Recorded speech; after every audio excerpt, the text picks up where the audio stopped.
السلام علیکم. غواړم څه رقم یونیک ټیکسټ کاونټ کوم، یعنی لکه دا خو دلته فرایډے ما سره 3 ځلې راغلی ده، نو زه غواړم فرایډے باید 1 ځل را سره کاونټ سي، یا تھرسډے ما سره 2 ځل راغلی نو غواړم چې هغه 2 ځل را سره کاونټ سي. اول کاونټ په ذریعه باندې یو آسان لار ورته پیدا کوم. څنګه موږ کولای شو دا کاونټ کوو؟ موږ کولای شو دا دې ځای نه تر دې ځای نه ټول مکمل کاونټ کوو. نو زه راځم دلته او کاونټ اف کاروم. کاونټ اف له دې ځای نه بیا تر دې ځای کاما کوم راته کاونټ کا، امدا راته کاونټ کا، اره هم سلیکټ کا، کوم ټیکس راته فایند کا، امدا ټیکس راته فایند کا. کله دا ډاون رایټ کا هم هغه ریلیټیو ریفرنس ده ډیټا کتب سره راځي له ټیبل اره نه کنه. زه ورته امدا دې ځای کې لاک کوم، نو دا 4 کوم او بیا انټر بٹن وام، یعنی لدی ځای نه تر دې ځای پوری فرایډے سي د 3 ټایم راغلی ده. نو دا داسې ما کو. اوس به د دې کاونټ څور معلوموم چې د دې کمپلیټلی کاونټ څو ده. یو طریقه هم دا ده چې دا 1 ډیوایډډ کا د دې په کاونټ باندې انټر بٹن وهم او دا داسې پسې راځي. نو بیا دا بیرته سیم جمع کوم. کله دا سیم جمع کوم نو د دې کمپلیټلی کاونټ راته شي 7. صحیح سو. مثال یو امدل ترازم جاوید انټر کوم کنه.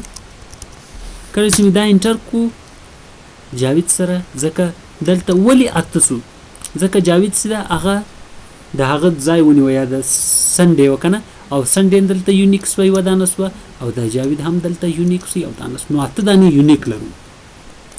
یو څه خبر ده د سیم پروډکټ په اساسین کولای شو، ځکه هغه لمر سره یو اره فنکشن ده. نو دا شرط سیم پروډکټ کراته کنه. او بیا په دې کاونټ اف کاروم، ځکه ریپیټلی ټایم هغه لوپ کوي، څومره ځل لوپ کوي څونه ځل دی اره کاونټ یا لینث کنه. د دې اره څونه لینث دونه ځل لوپ کوي او هغه ډیټا مرته کاونټ کوي. مرته 1 ډیوایډ کا بای په څو باندې کاونټ اف کراته لدی جینا تر دې پوری کاما کوم لینک کې پدې کې دا ځل ابسولوټ ته ضرورت نشته چې لاکي کوم ورسره او دا هم بندوم او دا هم بندوم او انټر بٹن واه. دې ځنه بالکل صحیح د کرایټیریا مې ورته ور کړی ده کنه. کاونټ اف 1 ډیوایډ کا پدې باندې کنه اته دانی راته وشو.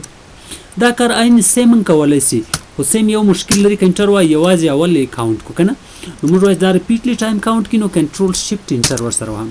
کله کنټرول شفت انټر ور سره وهم نو هغه یونیک ماته کاونټ کوي.